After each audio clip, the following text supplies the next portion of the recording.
નમસ્કાર વાલા વિદ્યાર્થી મિત્રો, આજે આપણે જોવાના છે દ્વિતીય સત્ર માટે વિકાસ મૂલ્યાંકનલક્ષી અસાઇનમેન્ટ ધોરણ 7 એમાં પણ સામાન્ય જ્ઞાનનો પ્રશ્ન નંબર 1 અને 2 આપણી સંપૂર્ણ બે વિડીયોમાં તમને બતાવ્યો છે. હવે પ્રશ્ન નંબર 3 જોવાના છીએ. તો વિદ્યાર્થી મિત્રો વિડીયોને લાઇક, શેર અને સબસ્ક્રાઇબ કરવાનું ભૂલતા નહીં. ઓકે, તો ચાલો હવે પ્રશ્ન નંબર 3 આપણે જોઈ લઈએ વિદ્યાર્થી મિત્રો. તો અહીં તમારે પ્રશ્ન નંબર 3 અહીંયા તમને આપેલો છે, તમે જોઈ શકો છો વિદ્યાર્થી મિત્રો અહીં. ઓકે, વિડીયોને લાઇક, શેર અને સબસ્ક્રાઇબ કરવાનું ન ભૂલતા. એક જ મિનિટ વિદ્યાર્થી મિત્રો. ઓકે, તો અહીં પ્રશ્ન નંબર 3 કે નીચેના આપેલ પ્રશ્નોના એક એક વાક્યમાં તમારે ઉત્તર આપવાનું છે. તો જમીન પર સૌથી મોટું પ્રાણી કયું છે વિદ્યાર્થી મિત્રો? તો અહીં જમીન પરનું સૌથી મોટું પ્રાણી કયું છે? તો વિદ્યાર્થી મિત્રો એ છે આફ્રિકાનો હાથી. બરાબર વિદ્યાર્થી મિત્રો, કોણ છે આફ્રિકાનો હાથી? બરાબર. ત્યાર પછી અહીં છે સૌથી મોટું પક્ષી કયું છે? તો એમાં જવાબ આવશે તમારે શાહમૃગ. બરાબર, હું તમને હમણાં પાછળ જવાબ બતાવી દઉં છું. બરાબર, તમે આ બેના જવાબ તમને બતાવી દઉં, તમે જોઈ લો વિદ્યાર્થી મિત્રો. આફ્રિકા સૌથી મોટું પ્રાણી આફ્રિકન હાથી અને શાહમૃગ. બરાબર, ત્યાર પછી આગળ આપણે એ જોઈ લઈએ. 3 નંબર છે જમીન પરનું સૌથી ઝડપનું પ્રાણી કયું છે? તો એ છે વિદ્યાર્થી મિત્રો ચિત્તો. બરાબર વિદ્યાર્થી મિત્રો, ચિત્તો એ ઝડપી પ્રાણી છે. સૌથી ઝડપ તરાપ મારનાર પક્ષી કયું છે? તો વિદ્યાર્થી મિત્રો એ છે તમારે અહીં જવાબ છે પેરીગ્રીન બાજ. બરાબર વિદ્યાર્થી મિત્રો, કયું છે? પેરીગ્રીન બાજ. ત્યાર પછી તમારે 5 નંબર છે જમીન પરનું સૌથી ઊંચું પ્રાણી કયું છે? તો જીરાફ છે વિદ્યાર્થી મિત્રો. બરાબર, ત્યાર પછી તમારે અહીં છે વૃક્ષ પર રહેનાર સૌથી મોટું સસ્તન પ્રાણી કયું છે? તો અહીં વિદ્યાર્થી મિત્રો જવાબ તમારે આવશે ઉરાંગ ઉટાંગ. બરાબર, એવું કંઈ પ્રાણી હશે, એવું તો આજે જ નામ સાંભળ્યું અહીંયા. ત્યાર પછી એ સૌથી નાનું પક્ષી કયું છે? તો વિદ્યાર્થી મિત્રો એ આ રહ્યું હર્મિંગ બર્ડ. બરાબર, સૌથી નાનું પ્રાણી હર્મિંગ બર્ડ છે. બરાબર, ત્યાર પછી છે જંગલનું સૌથી મોટું દરિયાઈ પ્રાણી કયું છે? તો એ જવાબ આવશે બ્લુ વ્હેલ. ત્યાર પછી ઉલટી દિશામાં ઉડતું પક્ષી કયું છે? તો એ જવાબ આવશે તમારે હર્મિંગ બર્ડ. બરાબર, ત્યાર પછી તમારે છે 4 થી 6 મીટર લાંબા કૂદકા ભરી શકાતું પ્રાણી કયું છે? તો એ છે તમારે કાંગારૂ. ઓકે વિદ્યાર્થી મિત્રો, ત્યાર પછી એ તમારી છે પ્રકરણ 26. ઓકે, તો આ જોઈ લઈએ આપણે. તો એ વિશ્વ દિન ક્યારે મનાવવામાં આવે છે?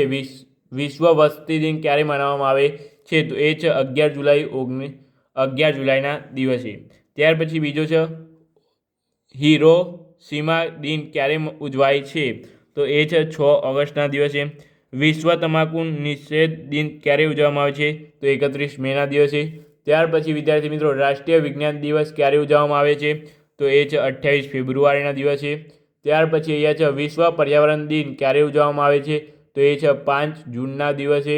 બરાબર, ત્યાર પછી છે વિશ્વ ઉર્જા સંરક્ષણ દિન ક્યારે ઉજવાય છે? તો એ જવાબ છે 14 ડિસેમ્બરના દિવસે. ત્યાર પછી અહીં છે પૃથ્વી દિન ક્યારે ઉજવવામાં આવે છે? તો એ છે 22 એપ્રિલના દિવસે. ત્યાર પછી છે વિશ્વ વન દિન ક્યારે ઉજવવામાં આવે છે? તો એ 21 માર્ચના દિવસે ઉજવવામાં આવે છે. વિશ્વ વન્ય જીવ દિન ક્યારે ઉજવવામાં આવે છે? તો એ 4 ઓક્ટોબરના દિવસે ઉજવવામાં આવે છે. વિશ્વ ઓઝોન દિન ક્યારે ઉજવવામાં આવે છે? તો એ 16 સપ્ટેમ્બરના દિવસે ઉજવવામાં આવે છે વિદ્યાર્થી મિત્રો. ત્યાર પછી પ્રશ્ન નંબર 3 બોક્સમાંથી યોગ્ય શબ્દ પસંદ કરીને નીચેના તમારે ઉત્તર આપવાના છે. 3 પ્રશ્નોના ઉત્તર આપવાના છે. પ્રકરણ નંબર 30. ઓકે, અહીં છે તમારે વિશ્વમાં કાગળનું ઉપયોગમાં લેનાર પ્રથમ દેશ કયો હતો? બરાબર, તો એ તમારે જવાબ આવશે સ્વીડ. ઓકે વિદ્યાર્થી મિત્રો, ત્યાર પછી છે કોણ ભારતના પ્રથમ ગણિતશાસ્ત્ર ગણાય છે? તો જવાબ આવશે તમારે આર્યભટ્ટ. ત્યાર પછી છે કયા બોલરે 800થી વધારે ટેસ્ટ વિકેટો ઝડપી છે? તો એ વિદ્યાર્થી મિત્રો તમારે આવશે જવાબ અહીં મેથયા મુરલીધરન. 4 નંબર છે કયા પ્રાણીને નખ છે પણ આંગળીઓ નથી? તો એ જવાબ આવશે તમારે હાથી. ઓકે, ત્યાર પછી કયા પ્રાણીને નખ છે પણ આંગળીઓ નથી? તો હાથી. કયું પ્રાણી તેની પૂંછડી છૂટી પાડી શકે છે? કયું પ્રાણી તેની પૂંછડી છૂટી પાડી શકે છે? તો અહીં જવાબ તમારે આવશે ગરોળી. ઓકે, ગરોળી તેની પૂંછડી છૂટી પાડી શકે છે. કયું પ્રાણી શિંગડા સાથે જન્મ લે છે? તો અહીં જવાબ આવશે તમારે ગેંડો. ત્યાર પછી અવકાશમાં સૌપ્રથમ કયું અંતરિક્ષ વિમાન ગયું હતું?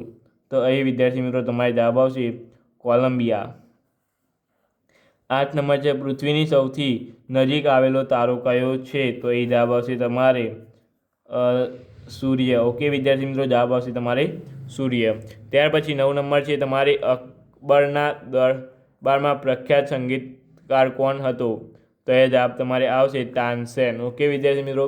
ત્યાર પછી છે તમારે મહારાણા પ્રતાપને મુગલો સામે લડવા લશ્કર ઊભું કરવા આર્થિક મદદ કરનાર કોણ હતું? તો અહીં વિદ્યાર્થી મિત્રો તમારે આવશે જવાબ ભામાશા. બરાબર. ત્યાર પછી અહીંયા છે વિશ્વમાં સૌથી પ્રખ્યાત ફિલ્મ પુરસ્કાર એવોર્ડ કયો છે? તો અહીંયા જવાબ તમારે આવશે ઓસ્કાર. ત્યાર પછી 12 નંબર છે પેટ્રોલિયમ ઉત્પાદનમાં કયો દેશ સૌપ્રથમ સ્થાને આવે છે? તો એ જવાબ તમારે આવશે સાઉદી અરેબિયા. બરાબર વિદ્યાર્થી મિત્રો. અને આ રહ્યા એના જવાબો ફાઇનલ. તો આ જવાબોથી પણ તમે તૈયાર કરી શકો છો, પ્રિપરેશન કરી દેજો સારી, તો આવડી જશે તમારે. વિડીયોને લાઇક, શેર અને સબસ્ક્રાઈબ કરવાનું ભૂલતા નહીં. ઓકે, 110% વિદ્યાર્થી મિત્રો આટલું તમે તૈયાર કરશો તો આમાંથી પણ તમારે સારા માર્ક્સ આવશે. તો વિદ્યાર્થી મિત્રો તૈયાર કરી લેજો વિદ્યાર્થી મિત્રો. ઓકે, અને આપણે આનું પેપર સોલ્યુશન પણ આપણે હવે કરવાના ચાલુ કરી દીધા છે. તો આપણે પેપરો પણ આપણે જલ્દીથી લાવીશું. બરાબર. તો વિડીયોને લાઇક, શેર અને સબસ્ક્રાઈબ કરીને જજો. તો ચાલો મળીએ નવા વિડીયો સાથે. Thank you so much. Video તમારો ખૂબ ખૂબ આભાર.